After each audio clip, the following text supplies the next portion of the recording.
siempre es un gusto saludarles y compartir con ustedes estos momentos, que a nivel webinar pues es una charla introductoria a estos cambios, que les voy a presentar ahorita 11 cambios que sí pues tendrían cierto impacto en el sistema. Hay más, pero estos 11 creo que engloban todo lo que podríamos nosotros modificar en nuestro sistema. No son tan profundos desde el punto de vista que, digamos, como cuando cambió a la versión 2015, que ese ha sido uno de los cambios muy fuertes, pero tampoco es tan por encimita por todo lo que implica el nuevo compromiso que tenemos que adquirir ante los retos actuales con el cambio climático y esos temas, y la parte de desarrollo sostenible. Entonces hacia allá se mueve bastante los cambios de esta norma. Entonces, pues me da gusto saludarles. Para los que no me conocen, mi nombre es Francisco Blanco Palma, ya me presentó Juan Carlos. Entonces vamos a iniciar. ¿Qué abordaremos? Bueno, el tema central es qué cambió y qué tendríamos que hacer para implementar estos cambios en la nueva versión 14001-2026. Vamos a hacer una introducción. Vamos a ver los cambios principales, vamos a hablar del impacto de los cambios, lo vamos a ir viendo conforme avancemos, qué acciones tendríamos que hacer. Plan de transición formal, no se ha publicado todavía la guía IAF de transición, debe estar también por publicarse. Recuerden que es todo un proceso, ya salió la norma, ahora se va a desencadenar todo lo que sigue, pero sabemos por la historia que son 3 años de transición, eso ya está prácticamente definido a partir que se publica. Pero vamos a esperar la publicación formal del IAF a ver que confirme esto. Entonces, de esto vamos a platicar. Muy bien. Cambios claves. Cambios claves, miren, contexto. Ahí hay cambios. Vamos a analizar ahorita en breve que algo que venía antes en el anexo y que por estar en el anexo muchos no lo tomaban en cuenta, ahora se pasa al requisito. Ese es un cambio clave, pero no es un cambio tan profundo. Hay cambios que en cierta manera no existían, como la gestión de cambios. Este sí, miren, este es requisito nuevo, que era algo que yo les comentaba a veces en los cursos, que 14001 era un poco débil en la gestión de cambios. No traía un requisito de gestión de cambios. Venía pues en los aspectos ambientales, venía en la planificación de acciones, venían los riesgos, pero no tenía su requisito de gestión de cambios. Y por lo tanto esa parte era como una debilidad. Bueno, ya fue atendida, ya trae su requisito de gestión de cambios. En riesgos y oportunidades, ahí vamos a ver ahorita que hubo un ajuste en la estructura del requisito. Lo hace más claro, ¿sí? Desde mi punto de vista no agrega algo nuevo, pero lo clarifica para el usuario, lo ordena, lo reestructura para no quedar tan revuelto como estaba el 611. El 611 estaba un poquito revuelto, entonces nos provocaba que algunos se perdieran en ese punto. Y yo lo encontraba cuando auditaba. Cuando auditaba les pedía los procesos documentados que se tenían que hacer para cumplir con el requisito 6.1 y la mayoría no los había visualizado o si los tenía, no les daba el enfoque que pedía el requisito 6.1. Ahorita ya está clarificado, lo vamos a platicar. Requisitos legales, otro punto que, aunque no es cambio profundo, en algunos casos lo estábamos tomando con enfoque normativo, con enfoque legal. Entonces ahora se incorpora el concepto del compliance. Y entonces es muy clara la norma en que no nos podemos concentrar nada más en lo legal. Y vamos a ver también ese texto, unas notas aclaratorias que trae ahí que nos van a llevar a ampliar nuestra visión de no nada más enfocarnos a la parte legal o a veces a lo regulatorio, que a lo mejor no está en una ley, reglamento, norma oficial, pero está en un estándar que tenemos que cumplir. Entonces, la mayoría se concentraba en eso y no volteaba a ver que podía haber cuestiones voluntarias, cuestiones con la comunidad, cuestiones incluso con los corporativos, etcétera, y meterlo al sistema.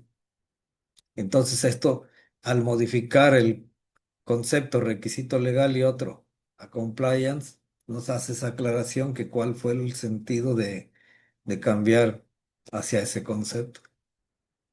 En indicadores, vamos a platicar un poquito de ese tema que a veces lo pasamos por alto. Ahí prácticamente no hay mucho cambio, pero hay una pequeña palabra que puede significar mucho. Vamos a hablar de ella, que es también como cuando hacemos gestión de riesgos. Entonces, les doy la introducción general. Esto sería lo que tocaríamos, lo que en cierta manera implica cambios. Muy bien. Es una evolución. Por eso les decía yo que esto es evolución. No hace una revolución total, pero sí nos lleva a evolucionar. No transforma radicalmente la estructura del sistema. ¿Sí? No esperen un cambio así tan radical, pero sí hay cosas significativas que nos van a hacer un sistema más maduro, principalmente en áreas críticas, que la norma ya tenía la intención en su versión actual, o la anterior, vamos a decir, 2015, pero que por una razón o por otra no le dábamos el enfoque que la norma quería, porque algunas cosas venían en el anexo. Y por cultura estamos acostumbrados a que si no está en el requisito y está en el anexo, como que no le damos tanta importancia. Y el anexo siempre ha dicho que esas notas del anexo son para que hagamos una aplicación correcta de la norma, que no agrega, no quita, sino que es la forma correcta de cumplir el requisito. Entonces eso también ya se reforzó. La norma ya trae referencia al anexo en los requisitos. Dice, por ejemplo, en alcance dice, veas el requisito A43. Ya no nos deja ahí. Ya no nos deja con el puro requisito. Dice, véase también el anexo. Y te encuentras que en el anexo lo primero que vas a ver que dice la forma correcta de aplicar los requisitos es esta. Eso muchos lo pasábamos por alto. Al menos cuando yo doy cursos, cuando asesoro, audito, siempre ocupo los anexos, ¿eh? Y si alguien me refutaba, le decía, mira lo que dice aquí, que el anexo es para que tú hagas una aplicación correcta del requisito, para que no te vayas hacia otro lado, ¿ok? Bueno, entonces, concepto así muy revolucionario, no van a encontrar ya requisitos legales y otros, sino el concepto del compliance y de manera integral, donde vamos a ver cuestiones legales, vamos a ver cuestiones contractuales y vamos a tener definidas cuestiones voluntarias. ¿Ok? Ya viene así de claro, ¿eh? Riesgos y ciclo de vida. Otro punto que a veces no se aterrizaba muy bien. Control operacional y ciclo de vida. Ahí los cambios no son así tan notorios, pero hay palabritas ahí que nos llevan a hacer algún ajuste. Gestión del cambio es nuevo. Los cambios que afectan al sistema deben planificarse y deben controlarse de manera explícita. ¿Ok? Enfoque estratégico. Al tener un análisis de contexto ambiental más profundo, al hacer revisión por la dirección ya más estructurada, se refuerza la parte estratégica. Ahorita estamos terminando un curso en la mañana con una empresa que dimos un curso de cambio climático y les decía yo de esto, ¿no? de que cuando analizamos partes interesadas tenemos que mirar las legales, las contractuales y las que por necesidad o por acuerdo voluntario tenemos que traer al sistema. ¿Ok? Entonces eso está bastante interesante porque muchos se quedaban nada más en lo legal. Ya no va a haber esta tendencia a irse nada más a lo legal. Tenemos que hacer compromisos con las diferentes partes interesadas que tienen pertinencia a nuestro sistema de gestión. Ok, entonces entramos a los cambios. Los puse en un orden como de relevancia, ¿sí? Van a ver que no está del 4.1 al 10.2, sino que empiezo con este. ¿Por qué con este? Porque le va a pegar a muchos puntos. A lo mejor pareciera que por encimita, pero tenemos que analizar, ¿sí? Entonces, empezamos con el concepto, ¿no? 613 antes requisitos legales y otros requisitos. Ahora van a encontrarlo como el compliance, que en concepto así resumido es cumplimiento normativo, pero que no nada más se va a lo legal. Vean cómo está el concepto. Conjunto de procedimientos, normas, buenas prácticas que adoptan las empresas para cumplir con las leyes, las regulaciones, los estándares éticos, políticas internas aplicables. Entonces ya no nomás nos vamos a lo legal y regulatorio, como muchas veces encontramos fuerte enfoque hacia eso. ¿Ok? Entonces, el objetivo principal de haber ampliado el concepto y aclararlo en la norma es que no nada más nos metamos a riesgos legales, a multas, sino también aquello que pudiera ocasionar daño reputacional, ¿sí? Que nos pudiera hacer ese tipo de impactos con la comunidad, con otras partes interesadas que podrían no ser obligatorias, de acuerdo a lo que dice el anexo, porque el anexo sí dice que obligatoriamente son las partes interesadas que tienen requisitos legales, pero bajo este enfoque se amplía hacia otras partes interesadas. ¿Ok? Y aquí viene el cambio, cómo quedó y qué requisitos son impactados. Antes decía, cambio, le di la prioridad a este porque miren todos los requisitos que impacta. Impacta varios requisitos. Antes decía, abarcaba principalmente obligaciones de origen legal y otras aplicables, pero fuertemente con enfoque centrado en cumplimiento legal. Así era, ¿eh? Esa era una realidad. Ahora, ¿cómo lo vamos a encontrar? Obligaciones del compliance. Comentarios. Este nuevo término amplía y unifica el concepto, ¿sí? Integrando la parte legal con cuestiones contractuales, cuestiones voluntarias, con compromisos que vamos a asumir o tenemos que asumir con las partes interesadas. Entonces, se pasa de cumplir las leyes a gestionar de manera integral el cumplimiento de todos nuestros compromisos.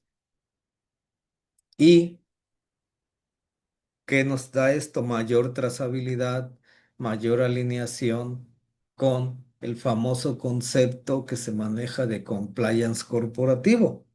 ¿En dónde lo vamos a ver reflejado? En las partes interesadas. Ya no va a decir que determinar las partes interesadas que son legales y otras, sino con las cuales vamos a asumir compromisos, ¿sí? De compliance. Y también que vamos a definir cuáles de estas partes interesadas se van a abordar en el sistema de gestión. Ese es el requisito 4.2 y se refuerza y confirma en el 4.3. ¿Se acuerdan que en el alcance la norma decía que cuáles requisitos vamos a determinar de las partes interesadas del 4.2? Bueno, aquí también tenemos que meter cuáles obligaciones del compliance vamos a traer al sistema. Lo tenemos que decir en el alcance, en el párrafo del alcance. Entonces aquí ya llevamos dos impactados. El 4.2, que nos va a llevar a ampliar nuestro enfoque a las partes interesadas con las cuales tengamos que hacer algún compromiso. En el 4.3, que las vamos a tener que declarar en el alcance. En el 5.2, que lo vamos a tener que incorporar a la política, ya no compromiso de cumplir requisitos legales y otros, sino nuestras obligaciones del compliance. En el 6.1.3 se quita el concepto requisito legal y todo donde sea requisito legal se introduce compliance. En el 6.1.4 que dice que tenemos que planificar todas las acciones que salgan de nuestras obligaciones del compliance. En el 6.2.1 que tenemos que establecer objetivos coherentes con esas obligaciones del compliance. En el 7.2 que tenemos que capacitar y tener personal competente para cumplir con todas esas obligaciones del compliance. En el 7.3 que tenemos que hacer consciente a las personas de cuál es la implicación de no cumplir nuestras obligaciones del compliance. En el 7.4 que nuestro proceso de comunicación interna y externa tiene que tomar en cuenta todas las obligaciones del compliance y no nada más la parte legal, porque 7.4 hacia afuera casi siempre era comunicación de nuestras obligaciones legales con la autoridad, los reportes que le teníamos que hacer, en el caso de descarga de aguas, en el caso de emisiones, en el caso de las que aplicaba COA, etcétera, o de las condiciones particulares de la licencia de funcionamiento, etcétera. Todo estaba muy enfocado el 7.4 en la parte externa a obligaciones con la autoridad. Ahora tenemos que pensar qué obligaciones asumiste con las partes interesadas con las cuales te comprometiste. Tres tipos, recuerden, ¿eh? Legales, contractuales, voluntarias. ¿Con quién aplica lo legal? Con la autoridad. Federal, estatal, municipal. Legal.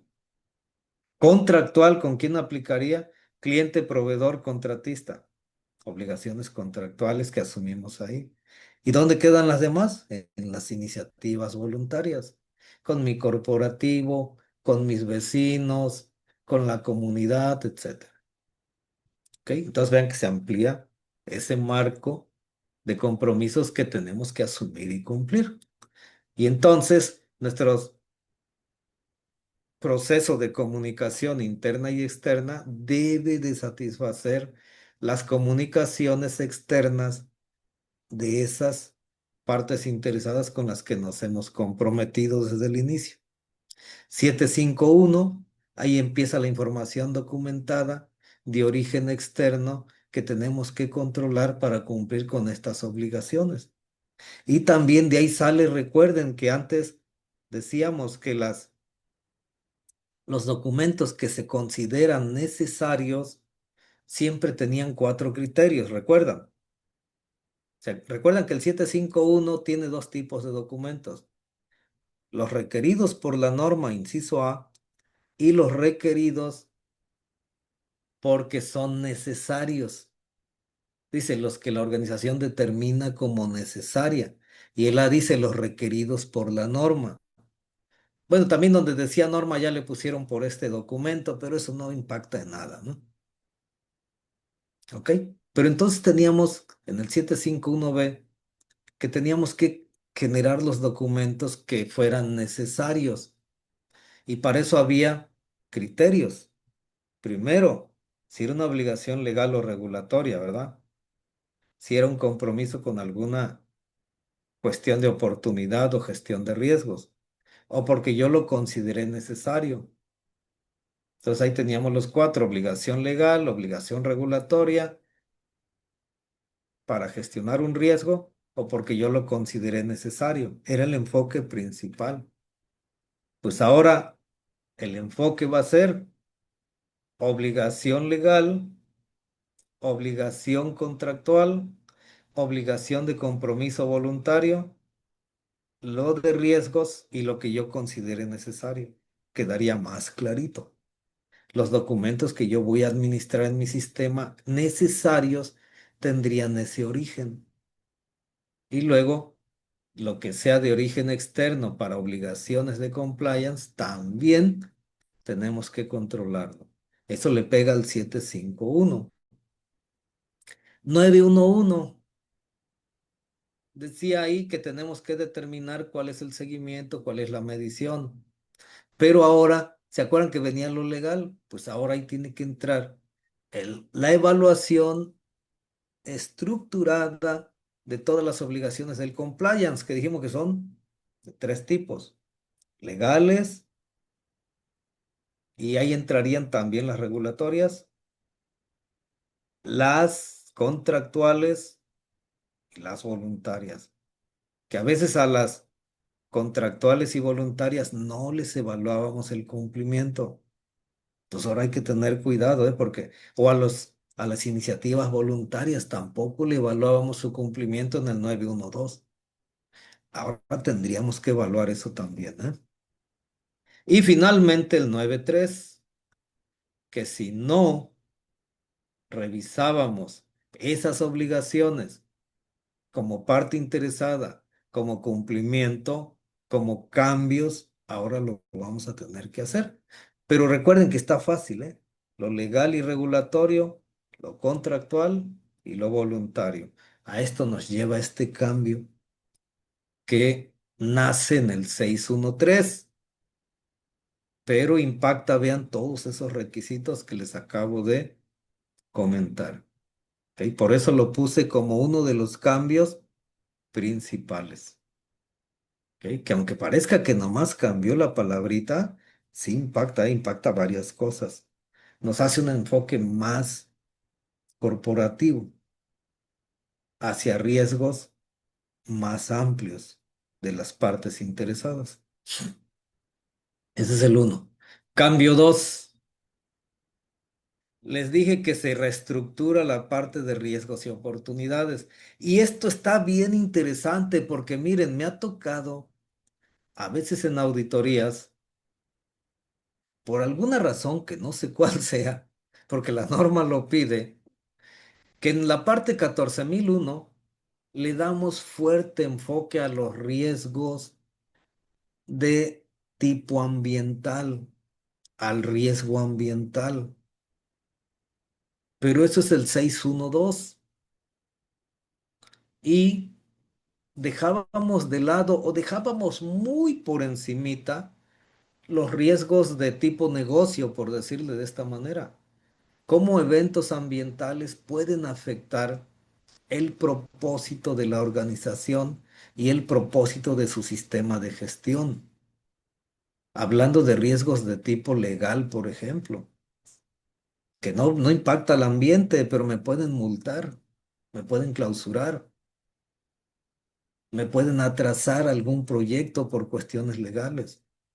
Ese tipo de riesgos ahora no va a haber pie a equivocarse porque quedaron muy bien estructurados. Incluso cambiaron de lugar. Estos estaban en el 611, revueltos con otras cosas. Ahora están específicamente en el 614. Y en el 611 dejan exclusivamente, ahorita les platico, la parte de los procesos que debemos documentar, que también por alguna razón no los documentábamos, ¿eh? Yo esperaba, porque esta la mantuvieron oculta, yo esperaba que separara las oportunidades, que tuviera así como va a venir 9001. Riesgos por un lado, con su análisis, evaluación, tratamiento. Oportunidades en otro lado, con su análisis, evaluación y tratamiento. No lo hicieron así, todavía vienen juntos. Pero en los conceptos hacen énfasis en que riesgo es impacto negativo, oportunidad, impacto positivo. Está como una definición muy clara. ¿Ok? Pero sigue junto. Entonces, ¿cuál es el cambio aquí? Que lo hace muy claro le dedica su requisito específico, lo saca del 611 donde estaba revuelto con muchas cosas y lo manda al 614. Esto hace un análisis más claro, nos da mayor trazabilidad, nos facilita incluso las auditorías y nos facilita el enfoque a que no los confundamos con los riesgos ambientales. Porque en el 612, que es aspecto ambiental, ahí ya se incluyó que tenemos que ver qué aspecto ambiental nos podría generar una emergencia. Pero eso no tiene mayor impacto porque ya lo traía. Por eso ni siquiera lo puse así como que en los cambios principales. Entonces esto nos va a clasificar muy bien que hay riesgos al sistema, riesgos que impactan al negocio y que van en el 614, oportunidades al sistema, al negocio, quedan en 614 y que los riesgos ambientales los dejemos en el 612 y los evaluemos junto con la parte de aspectos ambientales. ¿Ok? Es más claro esto, ¿eh? Ese es el cambio número 2. Por todo lo que se desprende de aquí. Nosotros sabemos que la gestión de riesgos es uno de los puntos que nos diseñan los sistemas, nos determinan los procesos, nos definen los criterios de control operacional que vamos a incluir en procesos y muchas cosas, ¿eh? Pero eso no es cambio, eso ya estaba. Aquí el cambio es la reestructura más clara, más fácil, más trazabilidad. Amigo, tenemos una pregunta Adelante, de Carmen. adelante. Dice, en nuestra matriz legal, requisitos legales, debemos entonces considerar nuestras partes interesadas para poder cumplir, dividiendo la matriz en esas secciones. Bueno, si solamente dijera requisitos legales y únicamente se vieran requisitos legales, necesitan llevarlo al compliance. ¿Qué requisitos contractuales también nos estamos obligando a cumplir que tengan carácter ambiental? ¿Qué requisitos voluntarios hemos asumido?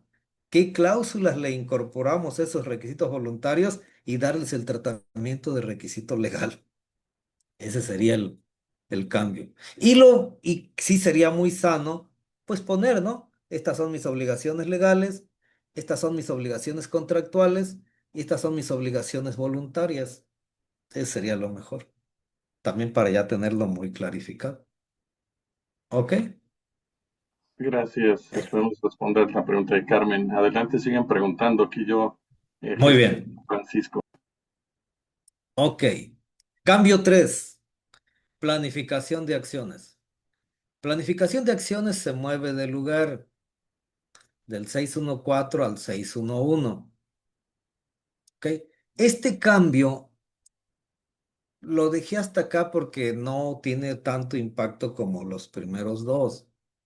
Es formal, obliga a que también tengamos planificación de acciones para cumplir las obligaciones del compliance, ¿eh? No nada más hacia aspecto ambiental significativo y no nada más hacia riesgos y oportunidades. ¿Por qué va a impactar?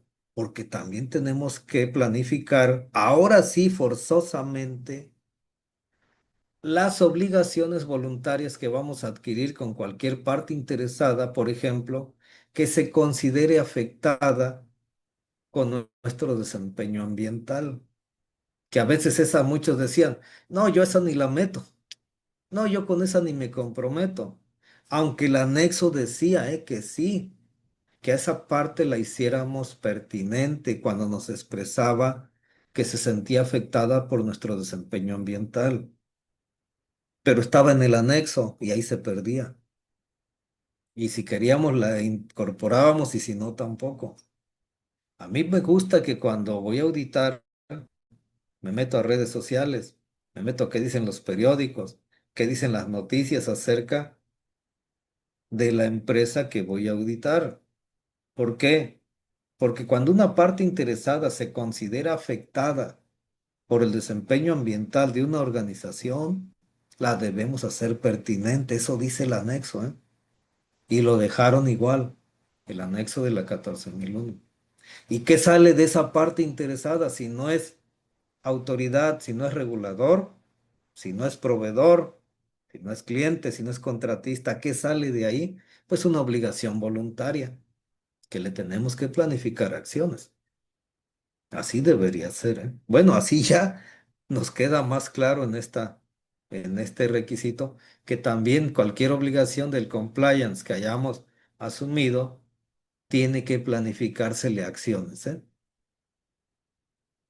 Ok, entonces lo de los aspectos ambientales significativos ya estaba, pero lo de lo compliance así tan amplio, ¿no?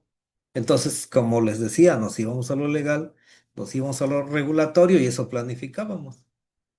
Riesgos y oportunidades ya estaba, que hay que planificarle acciones a aquellos que queden en un nivel no aceptable después de un análisis y una evaluación. Es el cambio 3. Cambio 4, nuevo, no existía. ¿Por qué lo dejo hasta acá y no lo pongo hasta el inicio? Porque lo traía, pero ahí medio débil, lo mencionaba en aspectos ambientales, que debíamos identificar aspectos ambientales de cosas planificadas, de cosas a futuro, de cambios que hiciéramos, lo traía en el 8.1 también, por eso no le di tanto peso así como que fuera el primer cambio, pero es cambio, es nuevo, esto no existía. Entonces esto hay que desarrollarlo ya de manera explícita.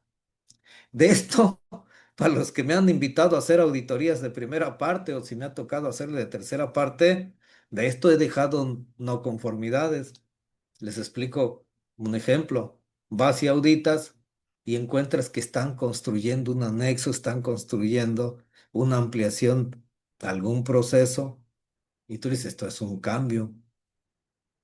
A ver, ¿dónde están los aspectos ambientales de este cambio? No, pero es que todavía no entra en operación. Sí, pero estás tú teniendo actividades nuevas, actividades que debiste planificar y que le debiste identificar sus aspectos ambientales, sus impactos, sus requisitos legales, sus controles.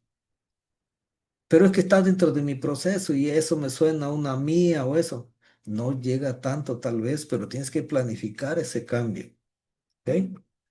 Entonces, ¿a qué nos lleva este requisito? Este requisito nos lleva a identificar los cambios de proceso, de estructura, de contexto, de obligaciones del compliance. Identificamos el cambio. Después, ¿qué sigue? Evaluamos el impacto del cambio. Este es parecido al requisito 6.3 de 9001. Analizamos las consecuencias potenciales del cambio en lo previsto, en mis obligaciones. Planificamos la implementación de los cambios, definiendo recursos, qué acciones, quién va a ser responsable, le asigno nuevas responsabilidades o le cargo a una persona nueva o le cargo al que ya tengo. ¿Cómo me va a impactar la integridad de mi sistema ese cambio? Y lo planificamos. Esto es nuevo. Hagan de cuenta que es lo que ya hemos hecho y que trae 9001, pero que acá no venía. 6.3 de 9001, 813 de 45001, habla de esto. Bueno, ya está aquí como requisito. Entonces, ¿cuándo nos va a impactar? Cuando tengamos un proyecto, cuando hagamos una actividad nueva, cuando modifiquemos nuestros procesos, cuando cambie el contexto, cuando cambien requisitos legales y nos impacte, o las obligaciones que hayamos asumido. Ok. Entonces, nuevo, ¿eh? Este es nuevo. 6.3. Cambio 5. Amigo, perdóname, antes de Adelante, avanzar, Juan. nos pregunta Josué, refiriéndose al apartado del cumplimiento legal, dice, entonces, de acuerdo a las preguntas anteriores, se debe realizar un indicador de cumplimiento con lo voluntario, aparte del cumplimiento legal. Nos va a llevar a eso, porque nosotros al decidir obligaciones voluntarias que nos apliquen, tenemos que evaluar su cumplimiento. Y cuando llegamos al 912 nos dice que tenemos que definir cómo vamos a hacer el seguimiento, con qué periodos, con qué frecuencia, el método, el criterio y el indicador de desempeño relacionado. nos va a llevar a eso. Cuando a lo mejor no lo tendríamos, cuando a lo mejor no hay nada voluntario que nos aplique, que sí se le puede dar el caso de alguna organización, ¿eh? Está ya en la nada, no tiene ni vecinos, no tiene ni quien se preocupe por lo que hace, no depende de un corporativo, ni nadie que lo voltee a ver. Bueno, a lo mejor no hace ningún acuerdo voluntario en tema ambiental con ninguna otra parte interesada y se enfoca a lo legal regulatorio, proveedor contratista y ahí se queda. Puede pasar, ¿eh? Pero si tenemos compromisos voluntarios y le damos seguimiento y nos vamos al 912 con el 911, sí nos generaría un indicador de cumplimiento, ¿eh? Porque son tres ramas: contractual, legal y voluntario. Contractual, ahí metemos lo regulatorio. Perdón, legal, metemos ahí lo regulatorio. Casi siempre van de la mano. Muy bien. Ok, Con- gracias. Contexto ambiental más explícito, jóvenes. Lo que estaba en el anexo y que algunos no volteaban a ver, incluso a mí me ha tocado una auditoría que alguien me dice, eso está en el anexo, eso no me lo pidas. Bueno, pues ya no va a pasar eso, no va a haber argumento. Se trae al requisito. ¿Y qué se le agrega al requisito? Esto que les voy a comentar. Entonces, 4.1 refuerza el análisis del contexto ambiental externo con un nivel más detallado, con un nivel más profundo. Ya no basta, como dice aquí, irnos a un análisis de contexto muy genérico. Hay condiciones ambientales explícitas que se incorporaron al requisito. ¿Cuáles son? Contaminación del aire, agua y suelo, disponibilidad y uso de recursos naturales, cambio climático y sus efectos sobre la operación, biodiversidad y ecosistemas vinculados a las actividades. Esto ya viene en el 4.1 explícito en la parte de requisitos. Y ya en el anexo hace una explicación más detallada de cómo incorporarlos, ¿eh? Recuerden que los anexos son para que no hagamos aplicación errónea del requisito, ¿eh? No podemos brincarnos los anexos ni cuando documentamos, ni cuando implementamos, ni cuando auditamos, ¿ok? Pero entonces se hace más explícito la parte ambiental y explícitamente se incorporan estos puntos. Por ejemplo, los que están en la Ciudad de México y es la zona metropolitana del Valle de la Ciudad de México. No podemos dejar fuera de analizar la contaminación del aire y cómo nos impacta y cómo nos va a generar riesgos. Pero también puede haber contaminación del agua en donde estamos. Puede haber contaminación del suelo en donde estamos operando. Puede ser que donde estamos operando no haya un relleno sanitario y aumenta el riesgo ambiental de nuestros residuos. Eso algunos se lo brincan y dicen, no, ¿eso para qué? Pues ahora lo van a tener que considerar, ¿eh? Disponibilidad y uso de recursos naturales, también lo tenemos que considerar. Más cuando somos una empresa que extrae recursos naturales, tipo minería, que extrae algo, madereras, aserraderos.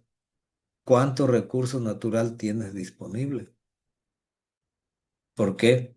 Porque tenemos que cuidar también la sostenibilidad, recordemos, ¿eh? Eso ya lo decía la norma en su introducción, por eso no se los comenté. Pero cada vez se ve más fuerte el compromiso con el desarrollo sostenible y con cambio climático, ¿eh? Que vienen en la introducción de la norma desde la versión anterior. Ahora es más explícito, ¿eh? Aquí vean esto con el desarrollo sostenible. Esto tiene que ver con desarrollo sostenible.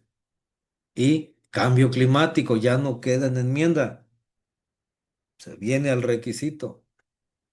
Biodiversidad y ecosistemas ya no se queda en el anexo, se convierte en requisito. ¿Ok? Principalmente cuando nuestras actividades impactan la biodiversidad, Nuestras actividades impactan al ecosistema.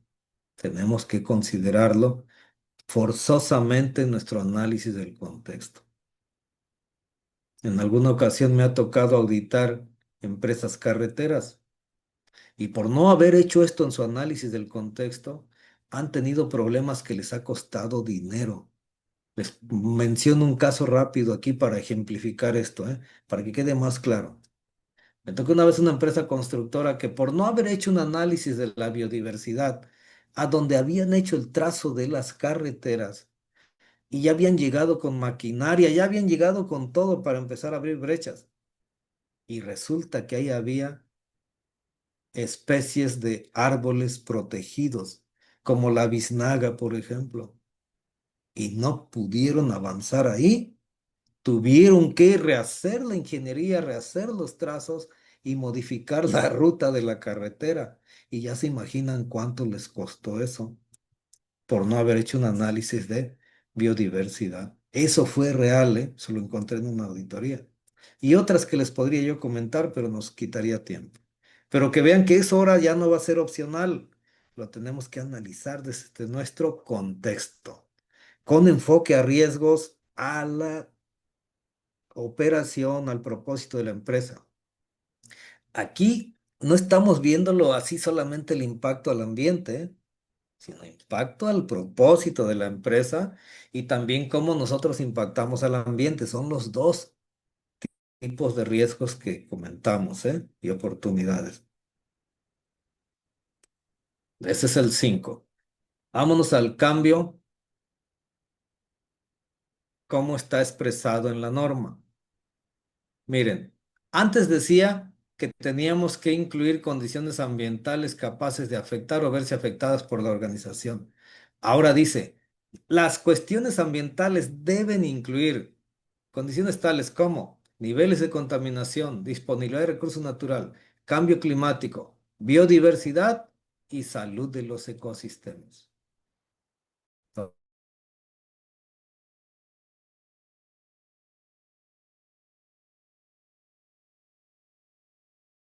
Análisis más técnico, en el análisis del que nos pasábamos muchas veces por alto, lo que se llaman los famosos indicadores de la condición ambiental, los ICAS, ¿ok? Para incorporar esto desde el requisito, ok. Partes interesadas forma parte del contexto, por eso lo puse aquí. Cambio, se ve conceptual, pero puede implicar cosas, ¿eh? Antes decía, ¿cuáles de estas necesidades se convierten en requisitos legales y otros? Ahora dice, ¿cuáles de estas necesidades y expectativas se convierten en sus obligaciones del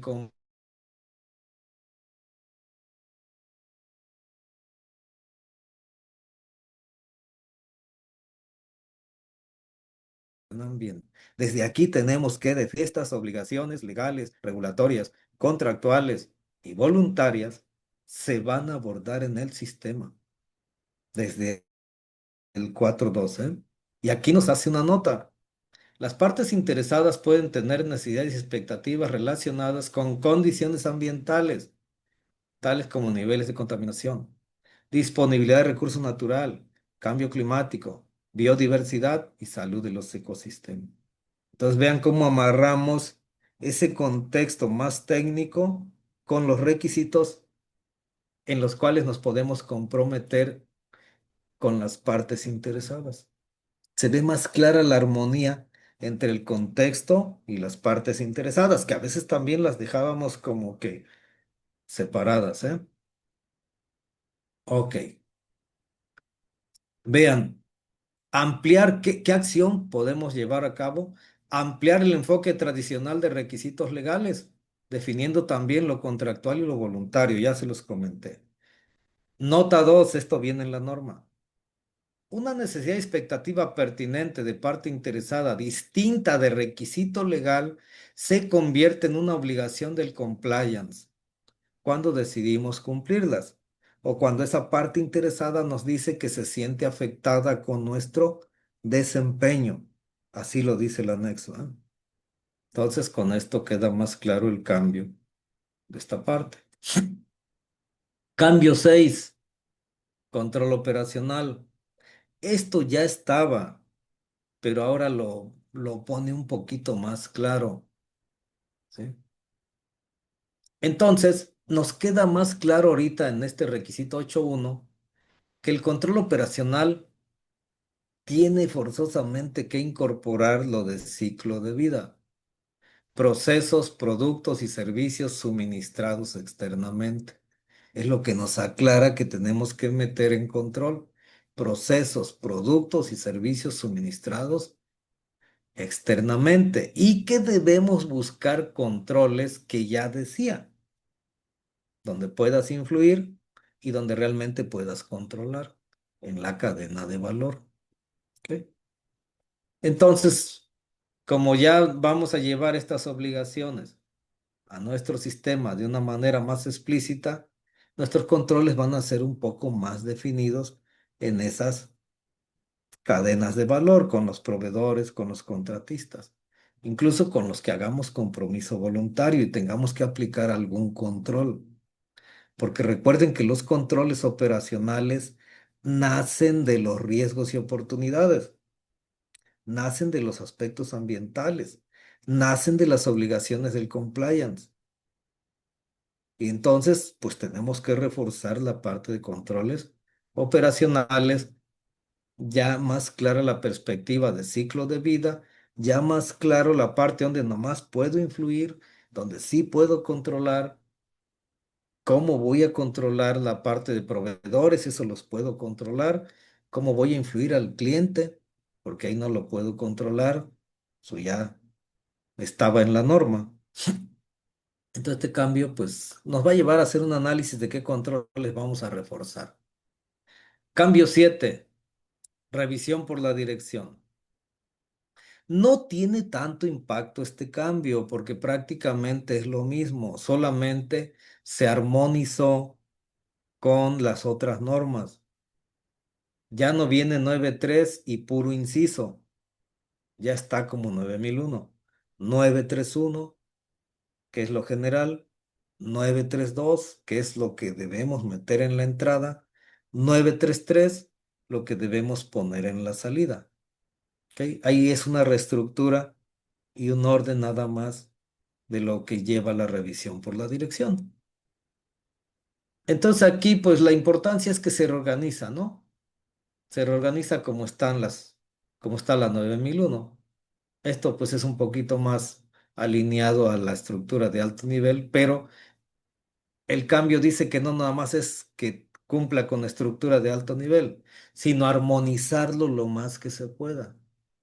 Este es uno de los puntos que se menciona que estos ya está armonizado el 9.3 con el 9.3 de 9001, por ejemplo. Ya coinciden en los números, ya tienen esa misma estructura. ¿Y eso en qué nos ayuda? Pues nada más que facilita la preparación de la revisión, ¿no? Lo hace más fácil en su estructura en hacer ese ejercicio. Yo a este no le veo más impacto que ese que de orden y de facilidad. Cambio 8. Este cambio ya lo esperaba desde hace tiempo, ¿eh? Y en los cursos se los digo. A ver, aquí hay una pregunta. Liliana dice, si en la organización se cuenta con un FODA, le debemos, sí, sí, Liliana, y analizarlo, ¿eh? A lo mejor unos te pegan, a lo mejor otros no, a lo mejor otros tú los afectas, a lo mejor otros no. ¿Qué es lo que se hace en un análisis del contexto, ¿no? ¿Cuáles me pueden afectar y cuáles pueden salir afectadas con mis operaciones?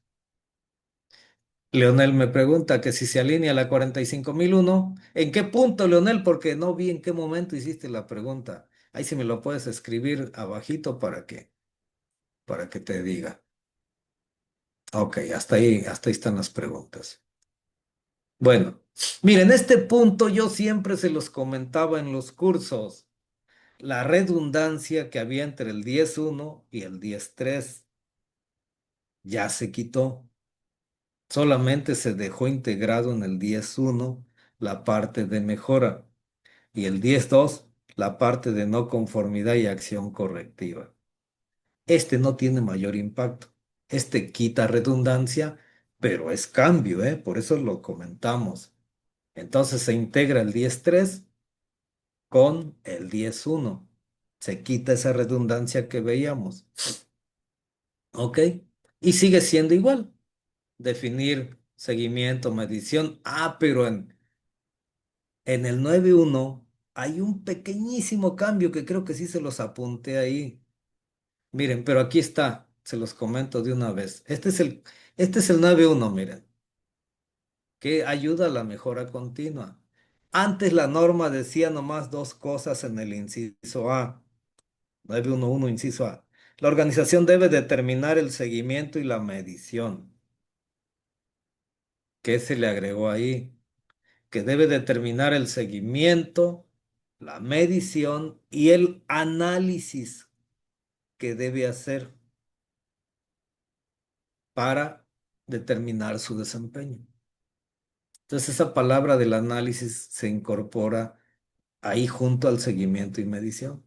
Que no basta con que yo tome el dato o que haga el seguimiento, sino que ahí puedo ya empezar a analizar cómo se comportó. A lo mejor antes de que haga mi análisis de tendencia, de comportamiento estadístico, que, que sigue igual, determinar periodos de análisis de resultados. Este lo casan directo a cuando estás tomando el dato. Que en la práctica así se hace. Hace como 2 semanas di un curso de sistema integrado y en la práctica así se hacía. Ayer, antier auditamos una empresa que en la práctica, aunque dice que sus análisis los hace al año, no es cierto, los hace cuando hace su seguimiento y medición. Pues la norma ya lo trae así, ¿ok? Voy a ver el chat, porque vi Digo, que se me... sí. Leonel nos dice que si se alinea con la 45.000 en el contexto, mejora continua. Tengo las tres normas por sistemas de gestión integrados. Mire, lo que dice Leonel es muy atinado. Ahora el análisis del contexto está más alineado a lo que trae 45.001. Pero lo único que cambia acá que es con enfoque ambiental, ¿sí? De que lo podemos integrar, se puede integrar. Nada más cambiando que en uno, pues le doy enfoque ambiental y en otro le doy enfoque a la seguridad y salud. Por ejemplo, cambio climático que se agregó ahí, ¿no? Enfoque ambiental, cómo las cuestiones ambientales me impactan en mi desempeño ambiental o cómo yo impacto en contribuir al cambio climático. Ese es 14.001. Pero de ese mismo cambio climático, el enfoque que le voy a dar en 45.001 es cómo ese cambio climático me puede impactar en la salud de las personas. Entonces, sí se puede integrar así como lo comenta y está muy alineado para integrarlo.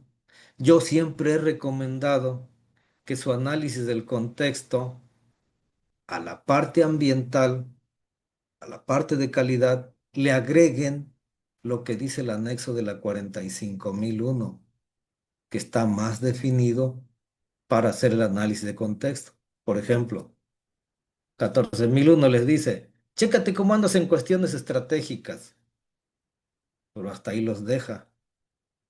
45.001 en el anexo dice, no, chécate si tienes políticas, si tienes objetivos, si tienes estrategias para implementarlos. Chécate cómo está la toma de decisiones, si es formal, si es informal, etcétera. Les va diciendo más detalle de lo que podríamos considerar como que la parte estratégica. Chécate cómo andas en gobernanza, en estructura organizacional, en roles, en responsabilidades, en rendición de cuentas, que no se los dice así tan clarito la otra norma, que 14.001 nomás dice cuestiones estratégicas. Entonces, sí. Es muy útil que ocupen el anexo de la 45.001 para tener más idea de cómo complementar su análisis de contexto y cómo aplicárselo a todo esto nuevo que viene en 14.001. De hecho, en el curso, ahí vemos eso. Hoy di un curso de cambio climático y les enseñé cómo incorporar todos esos anexos y cómo ocupar el anexo de 45.001 para reforzar nuestro análisis de contexto de 14.001 y de 9.001, porque allá está más estructurado, más definido. que si introduces un nuevo producto, que si introduces un nuevo contratista, ahí te dice muchas cosas que te clarifican lo que los otros anexos no dicen. ¿Ok? Muy bien, entonces el 10.1 se quita la redundancia. Acciones correctivas prácticamente sigue igual. No conformidad sigue igual. Muy bien, por aquí les puse otros cambios, ¿eh? Cambio 9. Acciones para abordar riesgos y oportunidades. Aquí les explico que lo que estaba todo combinado, la parte de generalidades con riesgos y oportunidades, con los procesos que había que documentar, quedó así de simple, que tengo que documentar los procesos para cumplir del 612 al 615. Prácticamente es lo que dice. Y todo lo demás se lo quitaron. Y con esto ya no va a haber forma de que los que implementan sistemas, documentan sistemas, se pasen por alto que hay que documentar estos procesos, ¿eh? Esto ya era requisito, pero algunos no lo documentaban porque estaba ahí revuelto entre mucha información. Ya no, ya no va a pasar eso, ya está bien clarito esto. Este es un cambio nada más que clarifica, ¿ok? Por eso les pongo aquí la acción a seguir. Si no se hizo, se debe documentar cada uno de estos procesos: identificación y evaluación de aspecto ambiental, las obligaciones del compliance, la gestión de riesgos y oportunidades y la planificación de acciones. Hay que tener cuidado si eso ya lo tenemos en procesos documentados, ¿eh? Cambio 10. Este cambio no tiene mayor impacto, pero es un cambio y le pega un montón de puntos de la norma, le pega como a 20 puntitos de la norma que piden información documentada. Donde antes decía mantener información documentada, ahora le pasaron a debe estar disponible como información documentada. Que todos ustedes saben que ese es un documento, una política, un procedimiento, un manual, una directriz. Ya no va a decir mantener información documentada. Ahora va a decir debe estar disponible como información documentada. Donde antes decía conservar información documentada, ahora va a decir información documentada que debe estar disponible como evidencia. Ya no van a encontrar conservar información documentada. Van a encontrar información documentada disponible como evidencia. ¿Ok? Donde no sea evidencia, que es un registro, disponible como información documentada.